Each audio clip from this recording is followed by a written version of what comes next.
All right, so let's get started. Article 2 of the United States Constitution. All right. If you reference Article 2 of the United States Constitution, it's fairly short, particularly when you compare it to Article 1. True or false? I'm not talking to y'all about schoolwork. So is Article 2 pretty short compared to Article 1?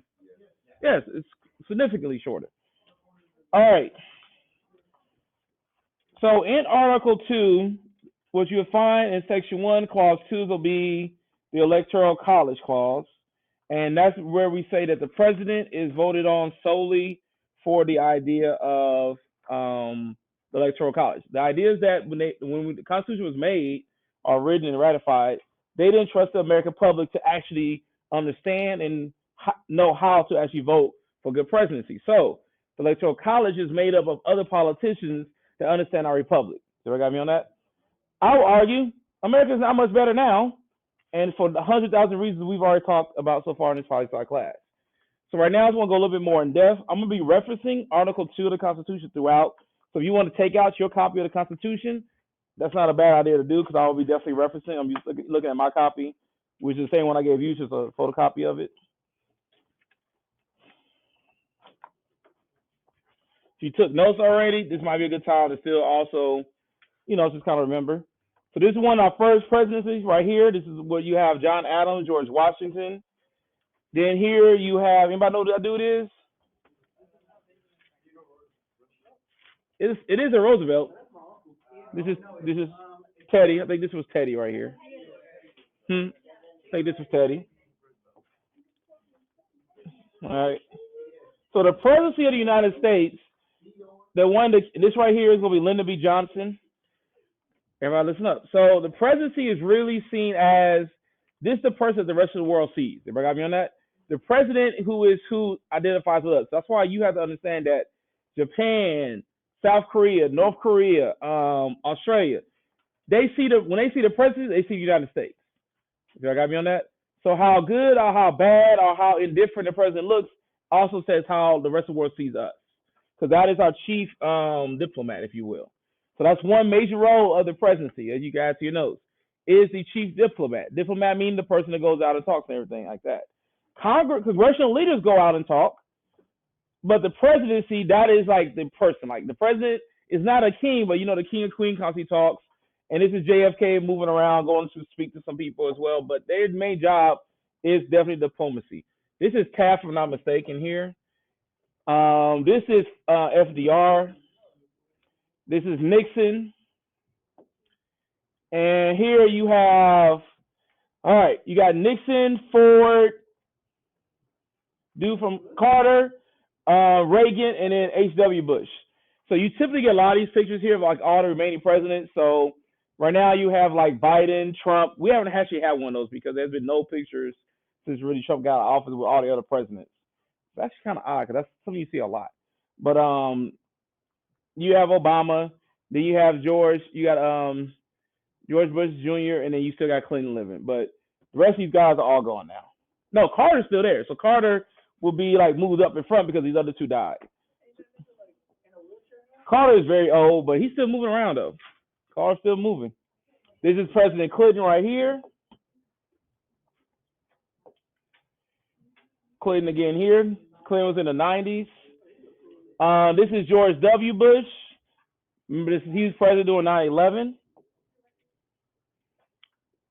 George W. at Mount Rushmore. Now, the paradox of the presidency, so you got great power, but you also got great limits. Those limitations come from Article 2, Section 1 of the Constitution, which sets forth qualifications of the president as far as who could be president. You have to be at least 35 years old. You ain't got to be 90. That's a myth. You ain't got to be old as dirt. You can be 35. So you can be my age person. I'm 40. I can run for presidency. Never will want to, but I could. Is it right clear there? You can't because you're too young. All right. And you must be a natural born citizen. Now, this is interesting because if you look at the United States founding, the United States is made up of immigrants. We do understand that, right? Nobody that came here to the United States was from here. I wouldn't go as far as saying all that, but you know what? They wasn't naturalized citizens. But by the time the Constitution was written, most of those individuals here. So they're basically saying you can't be an immigrant and become president. Everybody got me on that? 35 years old, you got to be a national born citizen. Now, typically, you got to be nominated by one of your two parties. Either got to be nominated by your Republican Party or Democratic Party. We already talked about political parties earlier, right? So we understand that, political parties, we have two. Yes, you have an independent party. You have other parties that's vying for power. But for all practical purposes, we got two of them. Is everybody good so far? I'm not moving. I'm still there. Now, majority of the votes, and I'm about to add to this, okay, y'all? So I hope y'all really listening. Majority of vote, whoever gets the, now you have the popular vote, and you have the Electoral College vote, right? Right, people? Okay. Now, the Electoral College, like I already said, they're the ones who vote for presidency. Majority of votes cast in the Electoral College, that's who wins, okay? Now, in the few cases that has happened during the Reconstruction era, everybody with me so far? Hayes, Tilden, compromise. You have a couple of instances where neither candidate actually wins the Electoral College. Is everybody with me so far?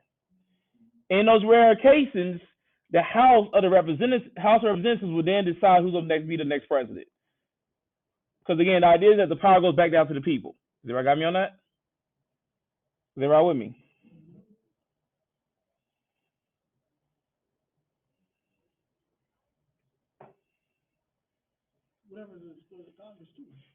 That's where the compromises come in.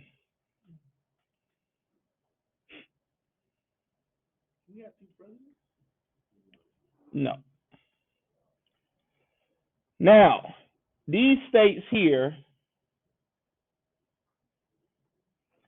Now, Article 2 of the Constitution, Article 2, Section 1,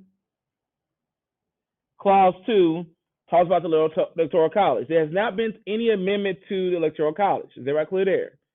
But there is a handful of states who have said that, you know what? The popular vote, it was a popular vote bill, was enacted by 16 states, which account for 195 electoral votes. And you can Google this. It's not that difficult. And what it said is that our state Electoral College must go with the popular vote winner. Is that clear there? So they wrote a law on their state constitutions. Those states include Delaware, Hawaii. The vote must go. Hold on, make sure. Yeah, so these states, the votes must go towards, the popular vote must go towards the Electoral College. Okay? So those states include Nevada, Colorado, Florida is one, North Carolina, Virginia, Ohio, Michigan, Wisconsin. Those are some of the states that has it. Is that clear there? So that means they still do have the Electoral College, but the electorals got to vote along with the popular vote. They can't make their own decision on their own candidate based on how they see fit. That's a way to circumvent the heart of the Electoral College. Is everybody with me so far? Wait, what about for the states that don't? They still go by Electoral College. So they just stay. Yeah, it's still the Electoral College votes. And then the only ones that would change would be the ones that have a popular vote towards people. What if they? So states that have here's the full list. I'm sorry, forgive me. I've been trying to make sure I got this right. These are the few states that have full popular votes. Do I got me on that? Meaning the Electoral College has to vote with the Electoral College has to vote with the popular vote. Is that right clear there? These are the only states. The whole West Coast, Washington, Oregon, and California. Is that right got me on that? Colorado, New Mexico. I'm moving from west to east. Illinois.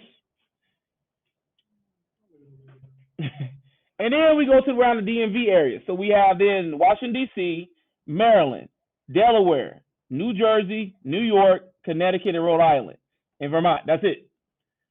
Out of all 50 states, also Hawaii, those are the only states that allow a popular vote to count for Electoral College. So that's 1, 2, 3, 4, 5, 6, 7, 8, 9, 10, 11, 12, 13, 14, 15. It's supposed to be 15 or 16. That's how many you got. Georgia's not in that. Is there something that happens if the vote is tied after that, or it not be tied? It's going to be popular vote. You can win by 1%. That's popular vote. 51% means you got majority. That's popular. Very rare do you see 50-50, but it's 50-50, then we have a whole nother issue on our hands. But let's hope that doesn't happen, okay? Well, typically that's a runoff. That's what we get with runoffs, right? When a person don't have a set number or they don't hit a number of votes. So what I'm getting at is that you have a handful of states that do actually go by popular vote, but all other purposes, president is voted by Electoral College. We have no say. Everybody clear there? The southeastern states don't have no say. Now, the role of the presidency based on the Constitution is the head of state and also chief executive. Again, if you think about the United States as a company, he is the CEO. Is everybody clear there? He's the CEO, and then Congress will be the board members of the company. Does that make sense to everybody? Okay. Yes, he's the head of state, so he's the chief executive, and then he's also the head of state. So he is the person. He is the highest office of the United States, but he's also one of the most checked. The president cannot do anything Congress don't allow him to do.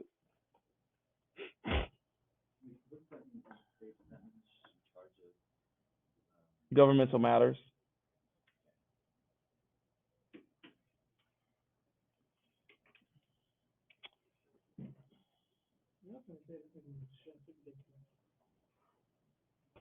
All right, let's keep going. He's also commander-in-chief.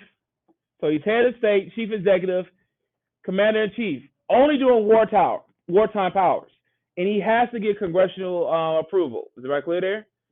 So like I said yesterday with FDR, he passed the Executive Order 9066, talk about incarceration camps for Japanese Americans. Is that all with me so far on it? Y'all know about this, right?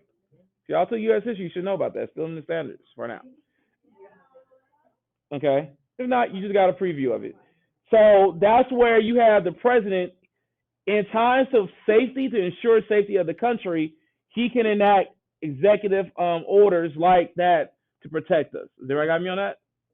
Is there I follow? In 2022, I hope you understand we are still at war. It's called the War on Terror. So the president still has wartime powers. And you have to, that's the scary thing about still being at war.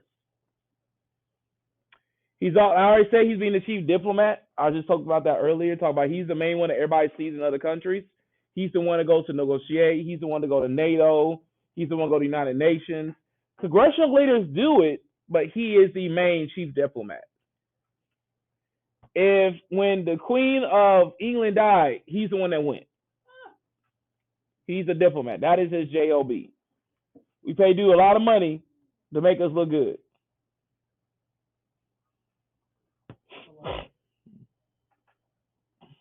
Y'all with me?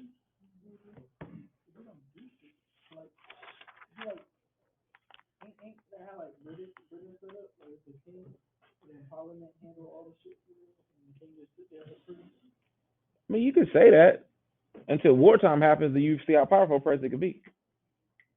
Again, look at FDR. They have like, the president has like, they're like the top. Say that again. President what? So the president, would they be like the very, very top of like war? The president is the top of the federal government, yes. But I just like the CEO. The CEO, Steve Jobs was the CEO of Apple before he passed away, right? He's still getting checked by the board of governors, though. He was the company. Everybody knew Steve Jobs.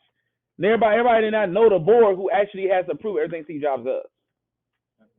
Does that make sense to everybody? There's the government board. That's Congress. Congress would be the board of governors. Yeah.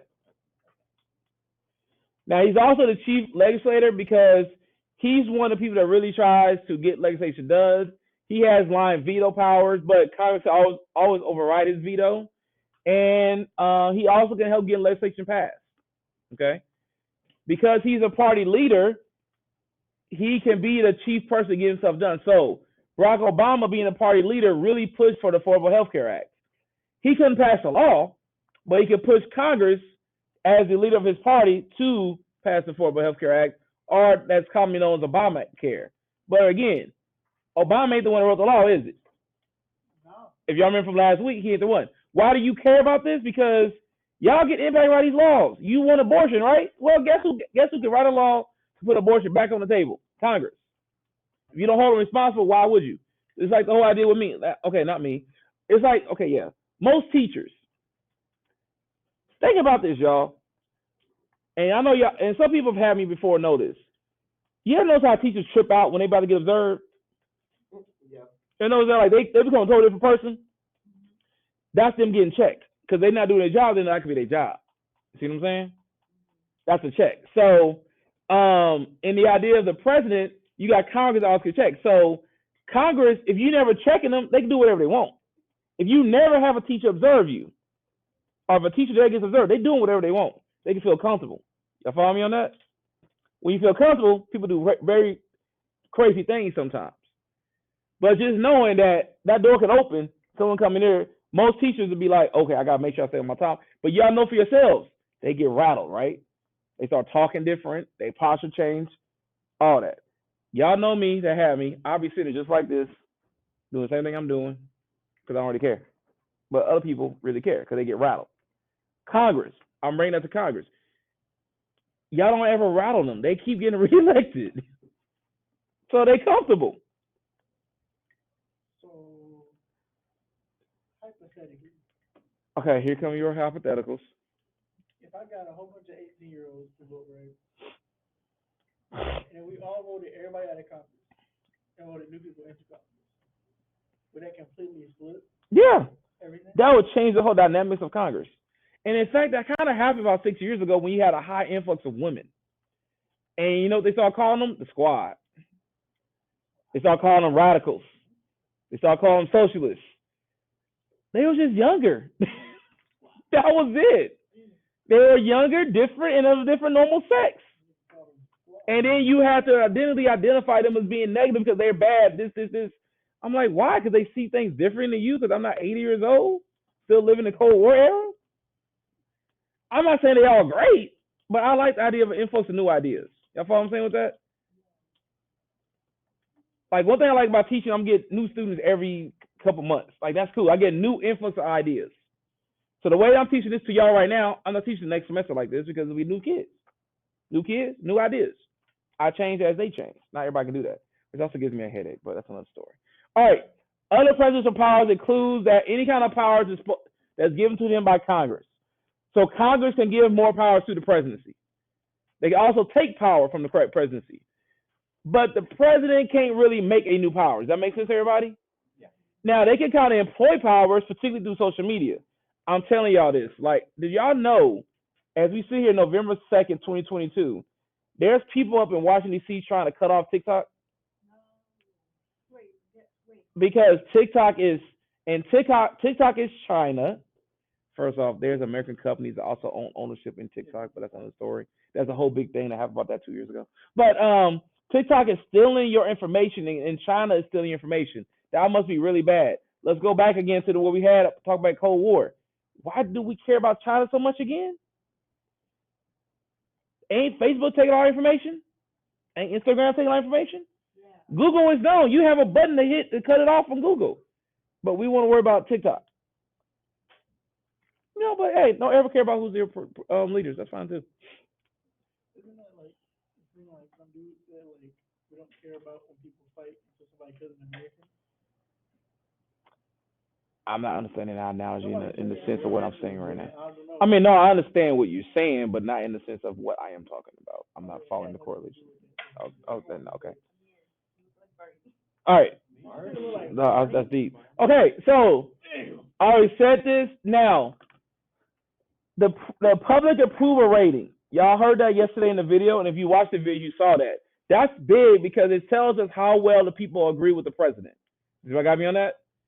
The higher the approval rating, typically the more the president can get done because that means people liking them. Let me be clear. Every single person in the United States is never part of our approval rating. I have never once been polled in my life, and I worked in government. Maybe that's why. But I have never been asked, so therefore it is not 100% accurate. But it gives you like a snapshot. Does everybody got me on that? But I'll tell y'all this as a quantitative researcher, which is a person who researches numbers. Numbers are always fraudulent because it's always based on what the researcher is trying to get. If I want data to show one thing, it is not that hard to get that data. I just make a smaller sample. And then I put it out saying, hey, everybody, look what's happening. 25% of people love, no, I guarantee y'all this. As much as y'all hate it, y'all gonna scream, but don't. I can find data of students that actually agree with the dress code. It ain't hard. But what would I not do to get that data, though? What would I have to not do to get that data? Talk to the whole student body. Because if I talk to the whole student body, I'm not going to get the data I want. But if I talk to select portions of the student body, I can get what I want.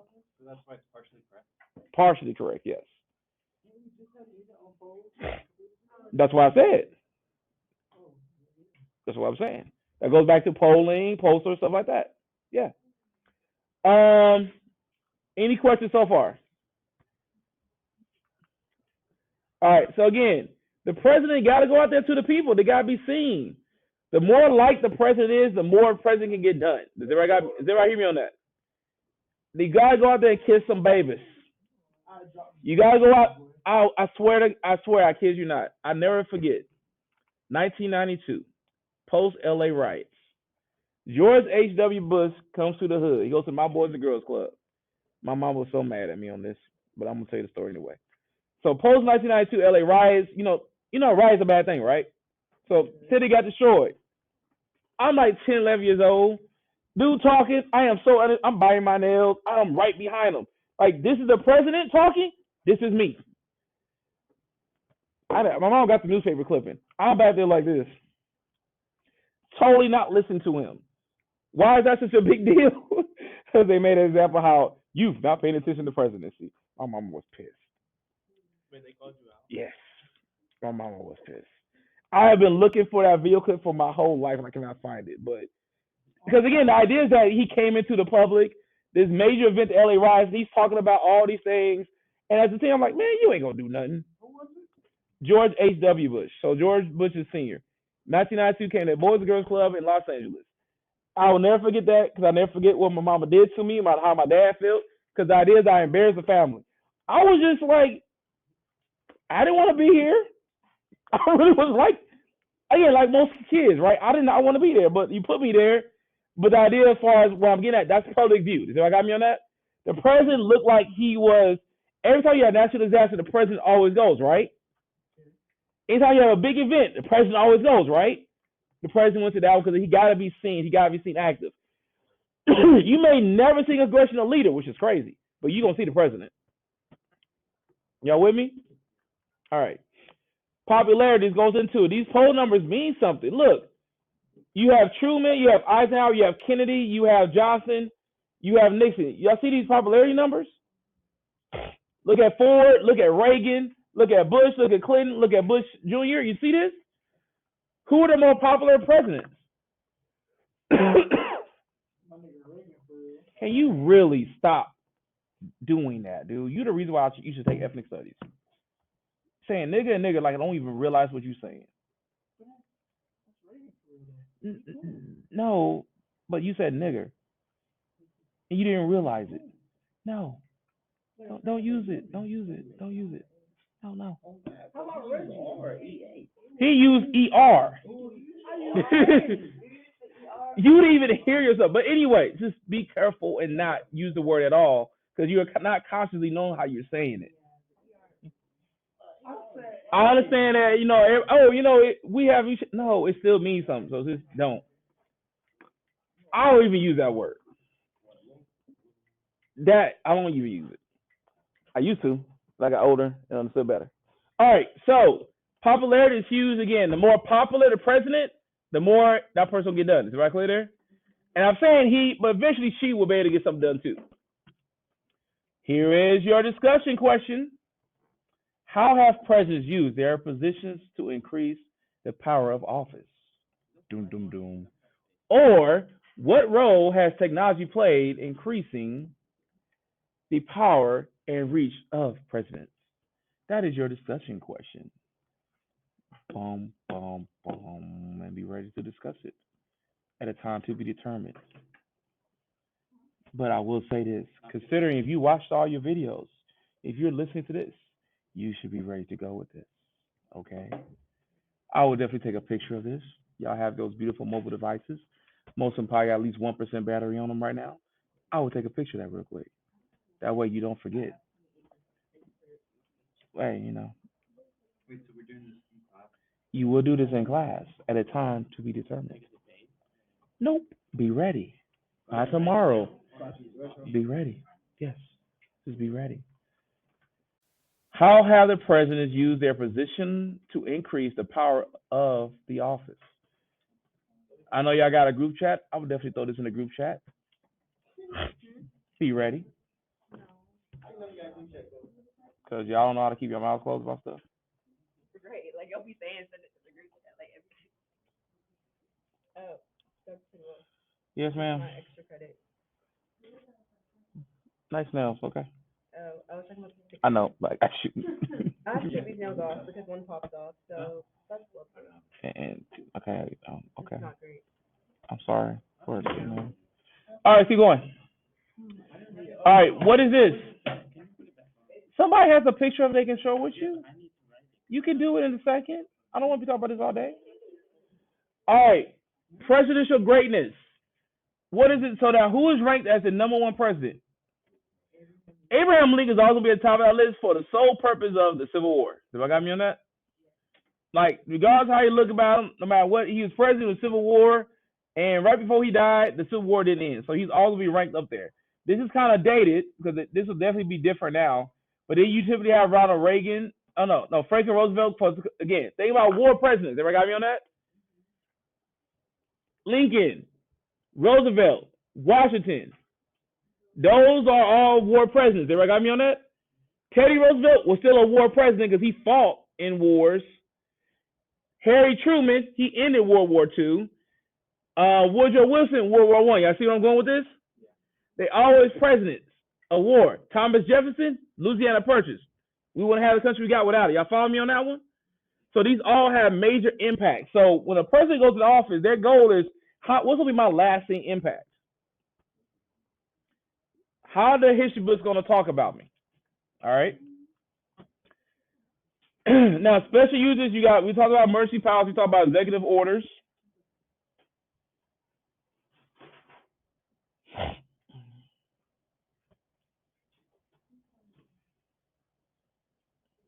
Is everybody with me on this so far?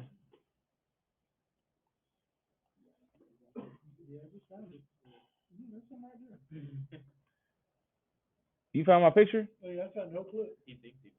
Let me see. Yeah, this I want you. to see. No, actually, what? Let me see. Yeah. This child went and got on his phone and found me. No, C-SPAN. That's you, right? Challenges. Yeah, that's me. Yeah, that's him. Dang. You might as well go send him the link. Yeah, I'm give gonna me leave the group the chat. link. Give me the link. Dang. That's pretty. He said, I've been looking for it my whole life. He finds it less than 5 minutes. You know what that means? I subconsciously wasn't really looking. But okay, anyway, now that I feel more embarrassed. Anyway, y'all see I just wasn't paying no attention though. All right, so executive privilege. So you got examples of this. You have United States versus Nixon, limited executive privileges, mainly because Nixon was out there. Watergate. Y'all heard about Watergate, right? Everybody in here? So maybe one should know about Watergate. Okay. Clinton's attempt at executive privilege. Okay. Clinton cheated on his wife. Okay. He lied about cheating. So his executive privilege, like, why should I have to be put on? You did not just email it to me, did you? No, that was not me. Okay. Don't worry about it. So the idea that executive privilege means that there's certain things because I'm president I should be allowed to do. Clinton did it, and so did President Trump. It's nothing new. Does everybody got me on that? And every human you know is gonna go as far as you let them go, right? Y'all with me? Okay. The cabinet, that's the key thing. So this really kind of came out of George Washington's presidency, but the cabinet is where you have people that's making up all the other parts of the federal government. Like, so you have Secretary of Education, Secretary of Treasury, Secretary of Homeland Security, et cetera, et cetera, et cetera. These are all key members that's all appointed by the United States President, but it has to be confirmed by the Senate and Congress. Is it right clear there? So he can appoint them, but they got to be confirmed by the Senate and Congress.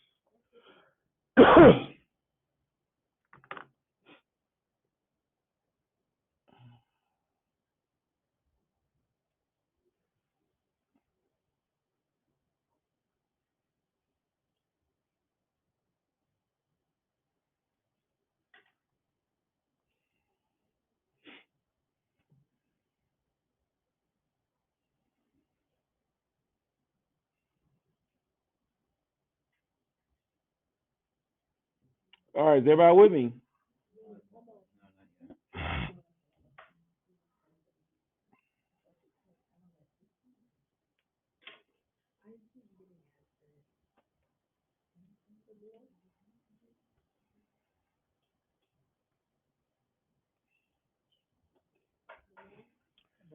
All right. Now, here again, the cabinet can make up different parts of the United States government. And again, pretty much everything has a cabinet to it. Now, here's the executive organization. So here's the organization of the presidency. I was going to take a picture of this if I was you. So at the top, you got the who. Then you have the White House office and then also the office of the vice president. Then after that, you have the budget committee, and then you have the office of administration. Then you have national security, policy council. You have basically, this is the whole makeup of the organization of the presidency. So based on Article 2, this is the organization of the presidency. Okay. Now, there's also an order of succession. All right, first off, abuses. Article 1, Section 2 of the Constitution gives the House sole power of what? Impeachment. We talked about that last week. We talked about Article 1. Now, if majority of the members of the House vote to impeach the officer of the United States, and it could be any officer, it could be the president, it could be a Supreme Court judge, it could be a member of the cabinet, any member of the government can be impeached. And the House has to give a majority vote. Yes. What? You know how yesterday we did different videos? No, this is all one presentation. Yeah. All right. Now, if 2/3 of the Senate votes, again, 2/3 of the Senate votes for conviction, then the person is removed. They are not tried for criminality yet. Is it right clear there? They're just removed from office. Impeachment is not a trial of criminality, but of removal of office. Does everybody follow? Now, after you remove from office, can you be tried for criminality? Yes, you can. But the impeachment is not saying you are a criminal. Is everybody clear there? It may lead to criminal prosecution, but it does not say you are. And this is all based on Article 1, saying that Congress has the right to remove any governmental official, including the president. And in fact, this is the only way a president can be removed. Well, one of the only ways. Another way is the person becomes old and not able to function, or just gets ill, not able to function. You follow me on that? All right, is everybody clear there? This should be reviewed because this is Article 1, right? Now, don't worry about that question. Nixon. Was Nixon impeached? No. Nixon was about to get impeached, and he's about to go all the way through the process. And because of all the evidence going against him, he knew he also did criminal trial. You got me on that? And he quit. He's the only person that quit out of fear of impeachment in U.S. history. And he was going to get impeached. Like, he had everything going against him. Like, it was just hard, clear evidence he was about to get impeached. Yeah, he was doing inside information, Watergate, tapping people's phones. Bill Clinton. Was Bill Clinton impeached? Was Bill Clinton impeached?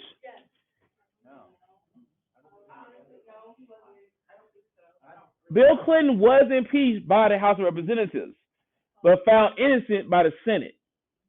So this is how this works out. Bill Clinton, who was president in the 90s, he was impeached because the idea is that he lied under oath for having sexual relations with this woman, which is obviously not Hillary Clinton. Everybody clear there? So the House, who was Republican and he was Democrat, they impeached him. Is that clear there? The Senate, who was also Democrat, cleared him. No, he got impeached for cheating. You got to understand. Articles of impeachment starts in the House of Representatives. You can't be impeached by the House of Representatives. Bill Clinton was impeached by the House of Representatives, not for cheating, but for lying under oath. Because a lot of evidence came out saying that, yes, he had relationships with Monica Lewinsky.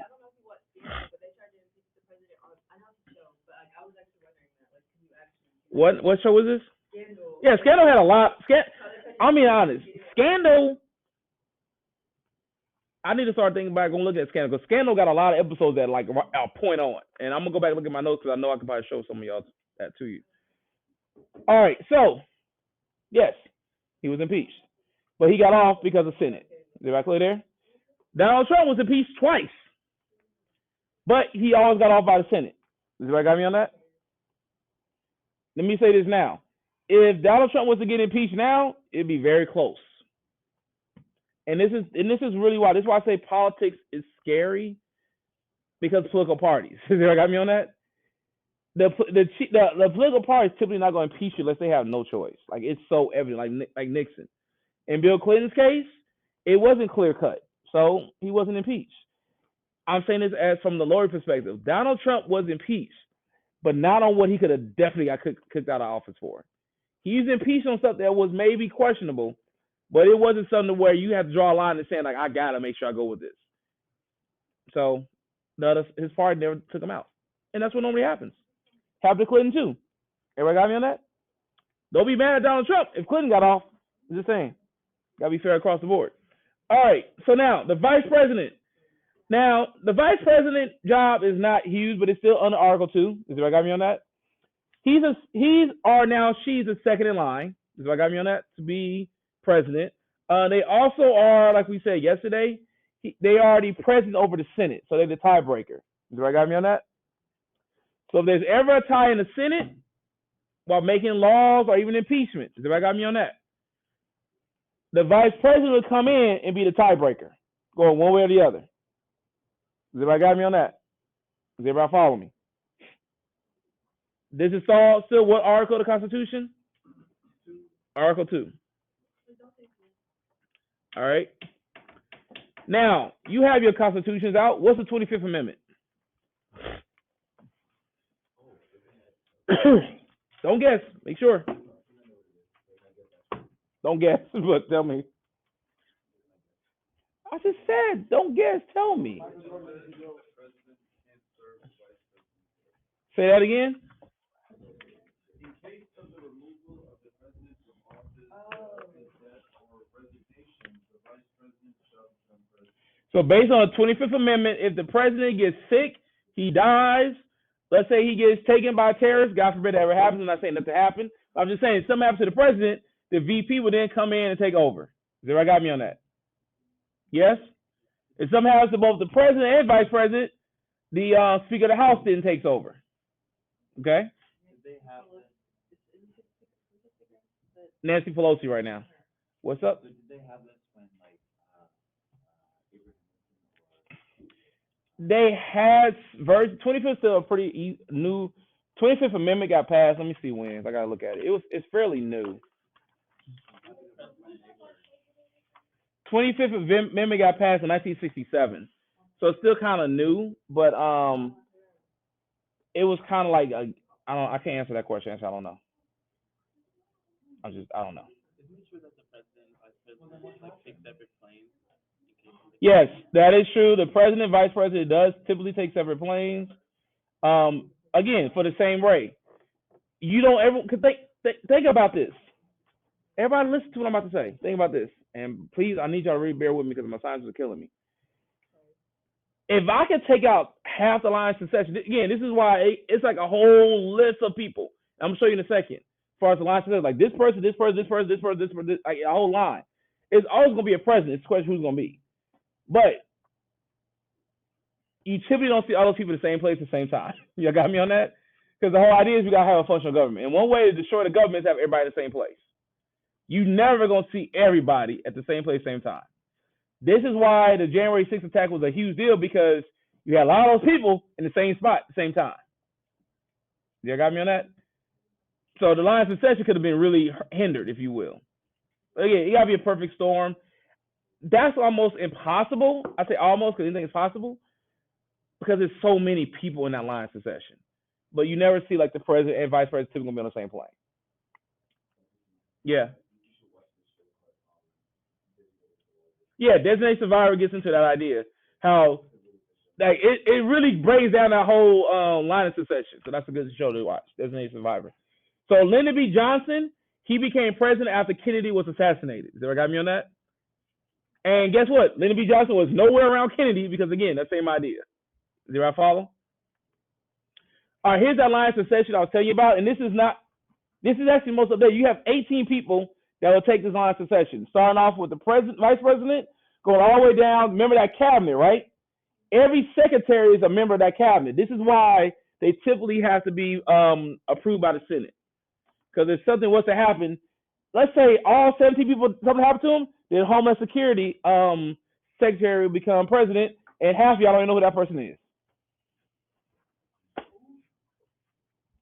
My JRCC people should know. I'm going to have to talk to Major Dawson. What's up?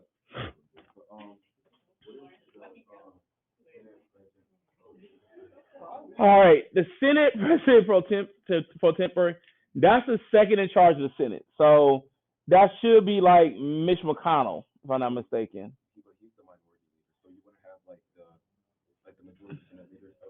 The majority, the Senate leader is Kamala Harris as the vice president. And again, this is where I could be very, very wrong at, okay? But I believe it's Mitch McConnell. I'll double check that and let you know, okay? I'm not positive, but I believe that's who the Senate pro tempore will be. And I'm not gonna lie,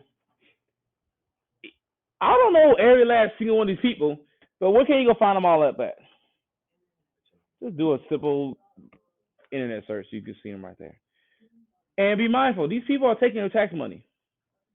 We pay them every day. Okay. All right. Questions? Questions? How your notes look? Pretty good.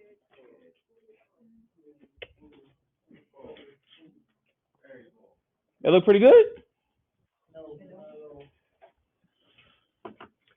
Anything you're not positive about when it comes to the presidency? Y'all feel pretty good?